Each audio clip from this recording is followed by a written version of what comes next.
ព័ត៌មានទី1នេះគឺខាងគឺគីថៃបាននិយាយអំពីការចរចាថ្នាក់គណៈកម្មាធិការព្រំដែនចម្រុះរវាងប្រទេសកម្ពុជានឹងថាគឺជាយន្តការដ៏ចាំបាច់នៅក្នុងការដោះស្រាយចំនួនព្រំដែនជាមួយនឹងប្រទេសកម្ពុជានេះបើតាមការបញ្ជាក់របស់ខាងរដ្ឋាភិបាលថៃតែម្ដងហើយការបញ្ជាក់នេះគឺឆ្លងតាមរយៈការធ្វើសន្និសីទសារព័ត៌មានដែលមានអ្នកចូលរួមនឹងវាគ្មិនសំខាន់ហ្នឹងគឺមានតាំងពីអ្នកនាំពាក្យរបស់រដ្ឋាភិបាលថៃគឺលោកស៊ីរីពងមានទាំងអ្នកនាំពាក្យខាងគណៈកម្មាធិការខាងកិច្ចការច្បាប់និងសន្ធិសញ្ញាអន្តរជាតិហើយក៏ដូចជាមានខាងអ្នកនាំពាក្យយោធាថៃដែលចូលរួមមកធ្វើសន្និសីទសារព័ត៌មានបញ្យលនេះអញ្ចឹងគឺជាខ្លឹមសាររួមគឺអស់លោកទាំង3នាក់នោះក៏បាននិយាយថាការដែលប្រជុំរបស់គណៈកម្មាធិការព្រំដែនចម្រុះហៅថា JBC ហើយនឹងគណៈកម្មាធិការព្រំដែនទូទៅគឺ GBC គឺនឹងរៀបចំប្រជុំនៅសប្តាហ៍នេះបាទនៅសប្តាហ៍នេះហើយពួកអស់លោកបានបញ្ជាក់អំពីសារៈសំខាន់នៃការជួបប្រជុំនិងលទ្ធផលទាំងនោះពីព្រោះបានបញ្ជាក់ថាវាជាការមួយបន្ថែមទៅនឹងយុទ្ធសាស្ត្រការទូតជាទូទៅដែលថៃត្រូវតែប្រើប្រាស់ដើម្បីពង្រឹងកិច្ចសហប្រតិបត្តិការជាមួយនឹងកម្ពុជាដើម្បីធ្វើយ៉ាងណាឲ្យបានផលប្រយោជន៍ទៅដល់ប្រទេសថៃហើយខាងគណៈកម្មការព្រំដែនចម្រុះរបស់ថៃហ្នឹងគឺ JBC គឺលោកស៊ីរពងក៏បាននិយាយថាគឺគ្រប់ដំណាក់កាលទាំងអស់នៃការពិភាក្សាហ្នឹងគឺត្រូវបានថៃនឹងគាត់រៀបចំប្រកបទៅដោយការប្រុងប្រយ័ត្នមានផែនការត្រឹមត្រូវដើម្បីធានាយ៉ាងណាឲ្យបានផលប្រយោជន៍ដ៏សំខាន់បំផុតទៅដល់ប្រទេសថៃបាទអញ្ចឹងបើតាមការឲ្យដឹងគឺកិច្ចប្រជុំមាន2បាទនៅក្នុងសប្តាហ៍នេះគឺពីថ្ងៃទី20ដល់22គឺជួបប្រជុំគ្នានៅក្នុងទីក្រុងកូឡាឡាំពួរបាទគឺទីក្រុងកូឡាឡាំពួរគឺឋានៈរដ្ឋមន្ត្រីក្រសួងការពារជាតិបាទនៅរបស់អាស៊ានហើយមានបន្ទាប់មកមានកិច្ចប្រជុំ JBC បាទនៅខេត្តចន្ទបុរីពីថ្ងៃទី21ដល់22ខែតុលាបាទអញ្ចឹងជាកិច្ចការប្រជុំសំខាន់ណាស់ហើយអត្ថបទនេះវិញតែខ្ញុំសូមដកស្រង់សង្ខេបគឺខាងភាគីថៃគាត់បានបញ្ជាក់ឲ្យដឹងថានៅខាងភាគីថៃហ្នឹងគឺអ្នកដែលដឹកនាំប្រតិភូ JBC ហ្នឹងគឺមានលោកប្រាសាទវិនិច្ឆ័យប្រាសាទវិនិច្ឆ័យបាទហើយខាងភាគីកម្ពុជាវិញគឺដឹកនាំដោយលោកឡាំជា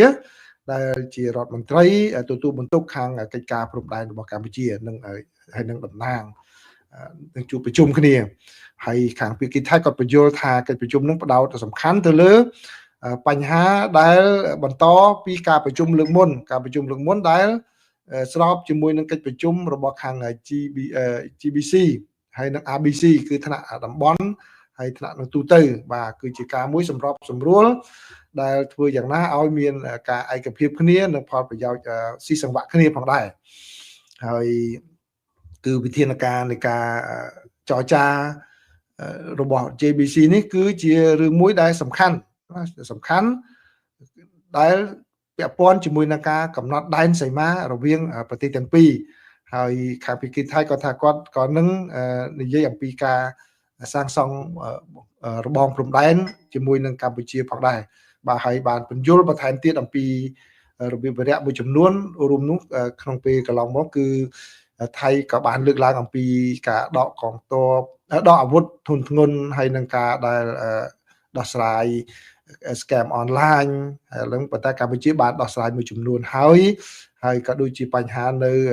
ភូមិនងច័ន្ទហើយនឹងភូមិនងយ៉ាកែវផងដែរក៏នឹងពិភាក្សាគ្នាដើម្បីគាត់ប្រាប់ថា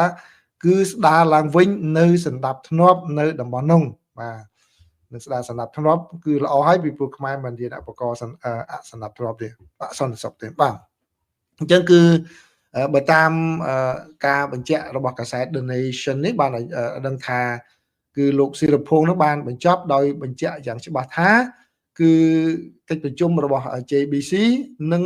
មិនធ្វើឲ្យខូចទៅដល់អធិបតេយ្យភាពរបស់ថៃនោះទេសំទោសហើយការពិភាក្សាណាមួយ អំពីការដែលលុបចោលនៅ MOU ឆ្នាំ2000និង2001ដែលអាចនឹងកើតមានឡើងនៅពេលអនាគតនោះគឺបាទវាជារឿងមួយដែលត្រូវធ្វើនៅពេលនៅក្រោយនោះទេប៉ុន្តែឥឡូវនេះគឺរដ្ឋាភិបាលទៅផ្ដោតទៅលើការពង្រឹងកិច្ចសហប្រតិបត្តិការទ្វេភាគីបាទដើម្បីធ្វើយ៉ាងណាឲ្យភាពតានតឹងមានការធូរថយធូរស្រាលឡើងវិញក៏ដូចជាធ្វើឲ្យមានស្ថិរភាពនៅតាមបណ្ដោយព្រំដែនបាទនេះគឺជាព័ត៌មានទីមួយដែលខាងភាគីថៃគាត់បាននិយាយអំពីការត្រៀមខ្លួនរបស់ខាង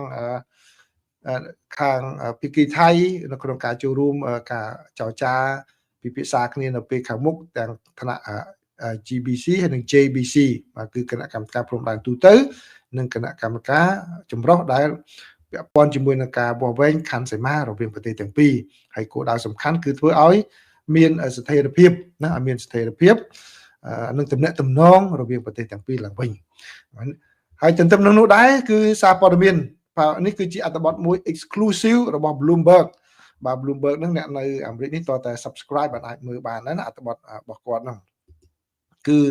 ចឹងខ្ញុំសូមដកស្រង់ពី Bloomberg បាទ Bloomberg គឺ exclusive របស់គាត់មានតែផ្សាយតែគាត់ទេគាត់ថានាយករដ្ឋមន្ត្រីថៃគឺលោកអនុทินច័ន្ទវីរគុលបាទគឺក្នុងរដ្ឋាភិបាលរបស់គាត់ឥឡូវនេះបានព្យាករណ៍ថានឹងខាតបង់រហូតដល់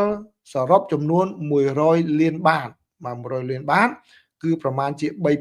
3100លានដុល្លារសហរដ្ឋអាមេរិកពីការរំខានពាក់ព័ន្ធនឹងការធ្វើពាណិជ្ជកម្មឆ្លងដែនជាមួយនឹងប្រទេសកម្ពុជាបាទគឺដោយសារតែចំនួនព្រំដែនដែលមានជាយូរមកហើយរវាងប្រទេសទាំងពីរនេះបានផ្ទុះឲ្យទៅជាចំនួនដ៏ធំនៅដើមឆ្នាំនេះបន្ទាប់ពីការបិទព្រំដែនរវាងប្រទេសទាំងពីរមកគឺក្រមពាណិជ្ជករថៃបានខាតបង់ទៅទឹកប្រាក់ប្រមាណជា15លានបាតដែលស្មើនឹង458លានដុល្លារក្នុងមួយខែណាក្នុងមួយខែនេះបើយោងតាមបាទឯកសារកំណត់ហេតុ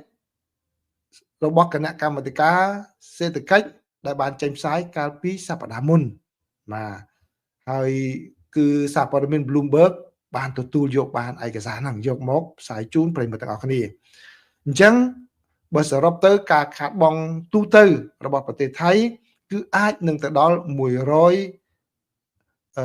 លាន100,000លានបាត100,000លានបាតប្រសិនបើស្ថានភាពនេះនៅតែបន្តរហូតទៅដល់ចុងឆ្នាំនេះបើតាមការព្យាករណ៍របស់កំណត់ហេតុសេដ្ឋកិច្ចនោះបាទនេះគឺជាការវិតម្លៃជាផ្លូវការលើកដំបូងហើយរបស់រដ្ឋាភិបាលថៃអំពីការខូចខាតដែលកើតឡើងមកពាក់ព័ន្ធជាមួយនឹងចំនួនជាមួយនឹងកម្ពុជានេះក្នុងខណៈពេលដែលលោកអនុทินដែលបានចូលកាន់តំណែងបន្តពីអ្នក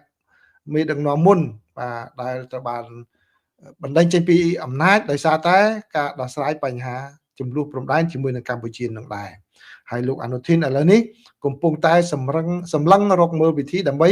ស្ដារសេដ្ឋកិច្ចរបស់ខ្លួនឡើងវិញនៅមុនការបោះឆ្នោតជាតិនៅដើមឆ្នាំក្រោយក្រុមអ្នកជាតិនិយមរបស់ថៃមានអារម្មណ៍ថាតំបន់ដែលមានការប៉ះពាល់នឹងចំនួននោះគឺមានលក្ខណៈខ្ពង់ខ្ពស់នៅក្នុង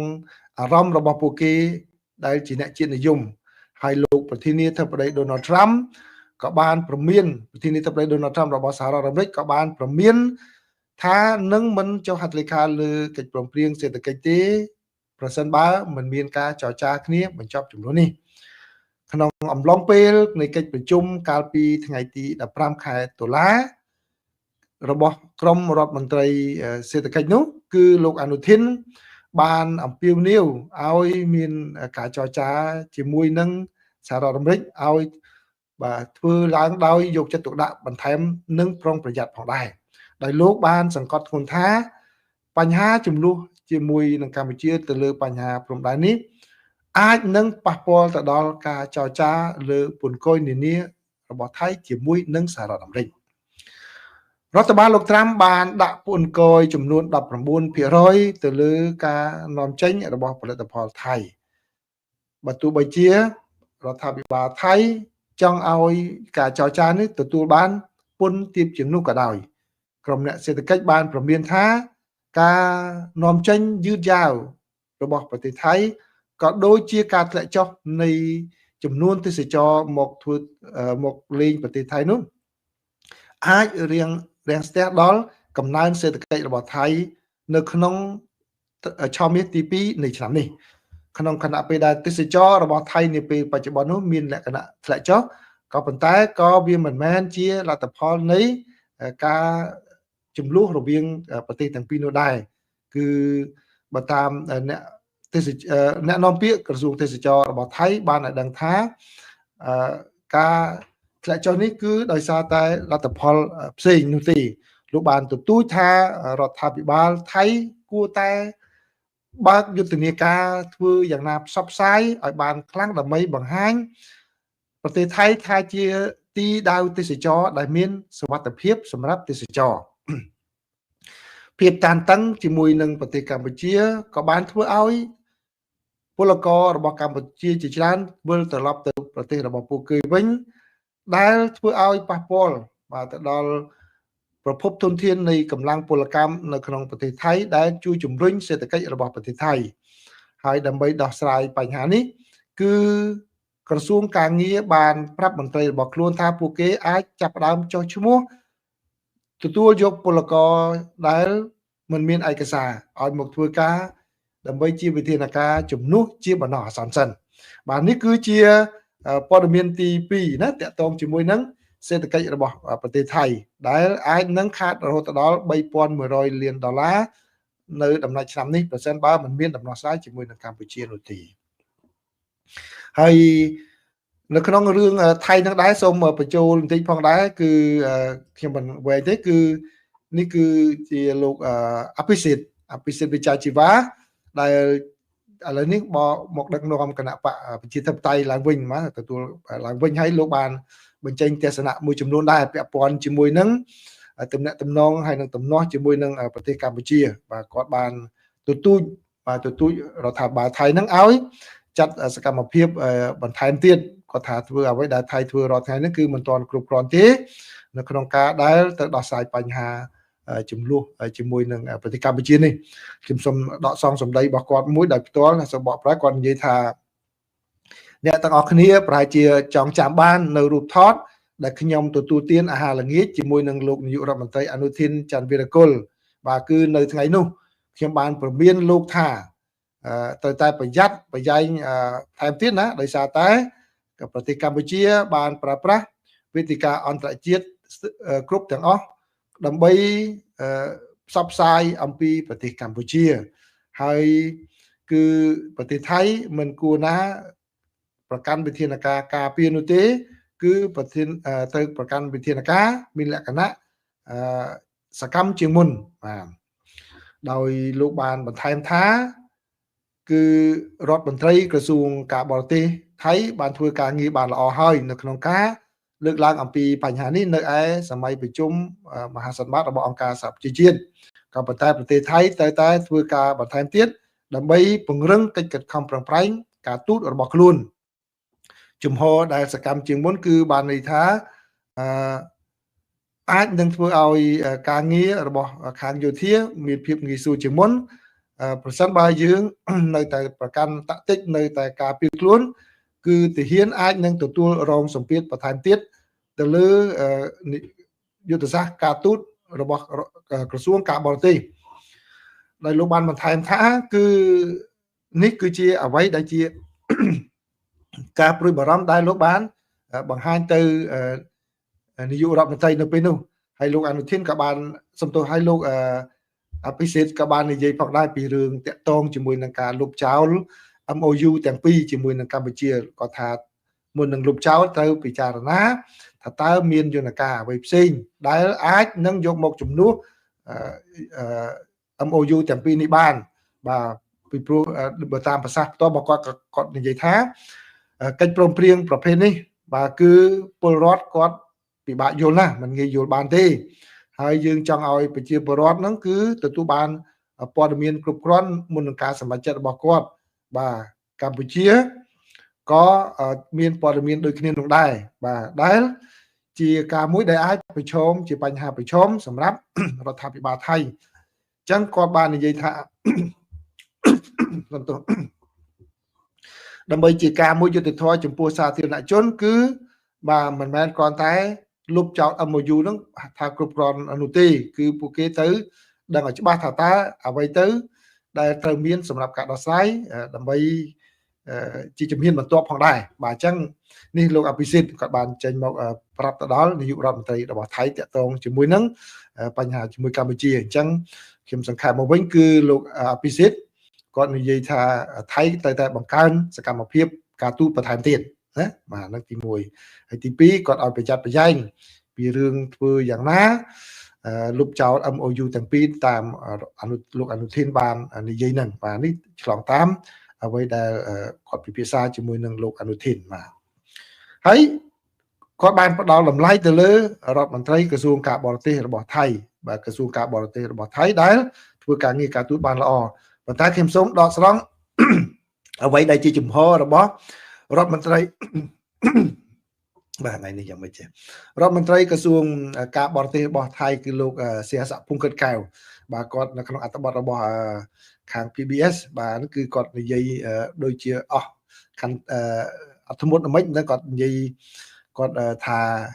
ការចរចាជាមួយនឹងកម្ពុជាមិនមែនជារឿងមួយដែលសហរដ្ឋអាមេរិកទៅយកទៅផ្សព្វផ្សាយយកមុខយកមាត់ដូចទេបាទគាត់និយាយរបៀបដូចជាអស់ការអត្ថមុតដែលចង់ខឹងយ៉ាងម៉េចហ្នឹងណា